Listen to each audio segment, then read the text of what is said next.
México logra vencer a Turquía 1-0 en un partido que sinceramente tuvo en el primer tiempo, todo era de Turquía. En el segundo tiempo México no es que haya sido amplio dominador, pero sí definitivamente se vio una mejoría importante, más cuando ya se dieron ciertos cambios. Y a esto me refiero, esto es un resultado engañoso en el sentido de, no sé, tal vez Turquía en el primer tiempo merecía más, evidentemente tuvo llegadas muy claras, en el segundo seguía presionando, pero México se paró muy bien, incluso más marcado cuando entró Eric Lira, se convirtió en una línea de 5, 3 en medio campo y 2 en ataque, entonces era más complicado el tránsito, justamente ya en el último cuarto del terreno de juego. Pero bueno, esto terminó dando como una ecuación enorme que México se llevara la mínima ventaja tras un muy buen gol de Orbelín Pineda. Pero ahorita lo vamos a analizar tácticamente. Antes te dejo el top de los mejores y los peores jugadores que nosotros elegimos en este partido. Chécalo bien. Vamos con lo mejor, en donde ponemos a César Montes, Orbelín Pineda y Kenan Yildiz, uno de Turquía, 2 de México. En lo peor ponemos a Kerem Aktürkoğlu, Jorge Sánchez y Alexis Vega, 2 de México, 1 de Turquía.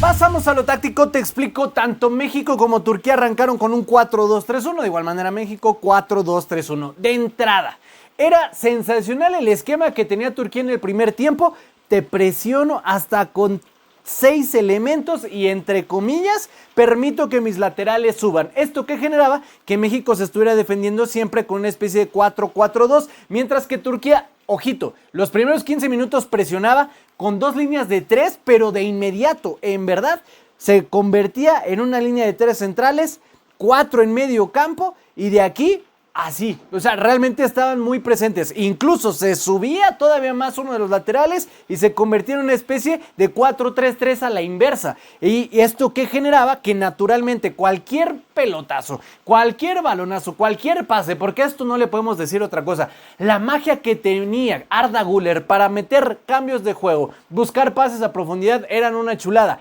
que generaba que tuvieras a 4 jugadores arriba, que cualquier rebote en su mayoría los ganaba Turquía porque tenías a 3, uno en medio de los 2 contenciones, los 2 extremos de México, en este caso, tanto Quiñones como Vega u Orbelín en ciertos aspectos, estaban abriendo, siendo señuelos, buscando que no subieran tanto los turcos. Sin embargo, los rebotes les quedaban, se dieron tiros de media distancia, por ahí un tiro libre que sacó muy bien Malagón, pero independientemente de eso, Turquía también en la defensa de inmediato replegaba. Esto sí, es de destacarlo, los tipos tienen un fondo físico sensacional. ¿Qué pasa con México? Que cuando hacía la transición defensa-ataque, del 4-4-2 sí se convertía en una especie de 4-2-3-1, pero parecía más un 4-4-1-1 con una formación media luna, teniendo a Sepúlveda como aquel que le iba a abrir espacio justamente a Quiñones. Y si te diste cuenta, había momentos en los que Quiñones se iba corriendo el solo, carriles enteros enfrente de él, Sepúlveda jalando marca. Creo que esa función la estaba desenvolviendo bien, pero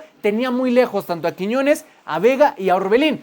¿Qué pasa? Que cuando entre comillas se empieza a equilibrar un poco el juego en el primer tiempo, adelantan líneas.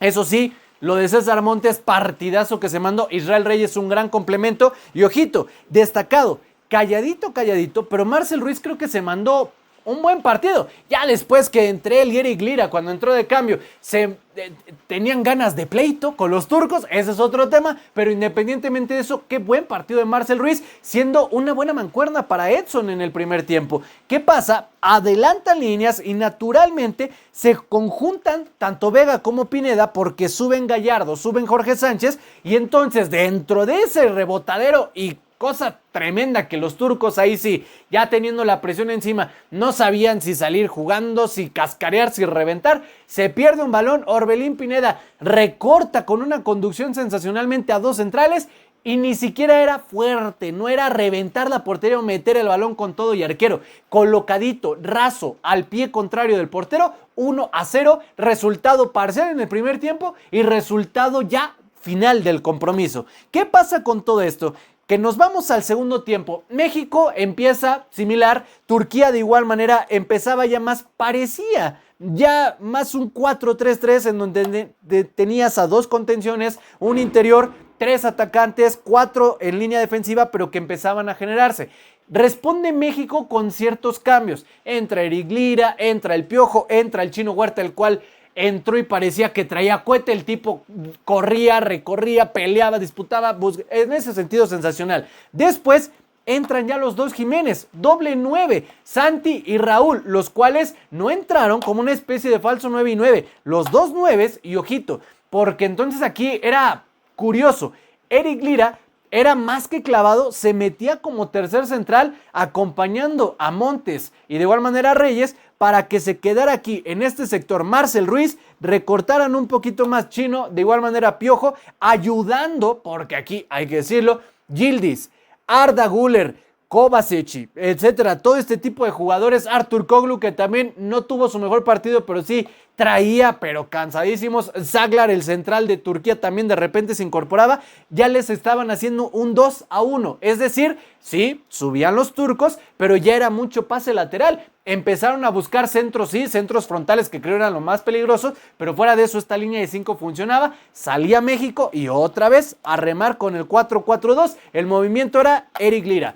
Se metía entre centrales, se metía en la contención y permitía que los extremos abrieran campo. Ya después de ahí que Raúl y Santi no tuvieron ni la puntería fina, las mejores de las conducciones tampoco las tuvieron en este partido, por supuesto, y ciertas diagonales, bueno, el Chino estrelló una en el palo de una manera grosera tras una buena pantalla, porque sí hay material, sí hay generación, pero cuando empiezas a descubrir que puedes tener solidez defensiva con variantes tácticas y no apostarle siempre a un 4-4-2, a un 4-3-3, al 4-2-3-1 y convertirlo en un 5-3-2, avanzas un 4-4-2 o un 4-4-1-1, eso te puede funcionar bastante porque entonces desarmas, desordenas el esquema de tu rival, ya que solo estaba incluso con dos centrales, los laterales estaban por donde se les pegaba menos en su zona y aún así no lo supieron aprovechar. Victoria sí, engañosa no en el sentido de que Turquía merecía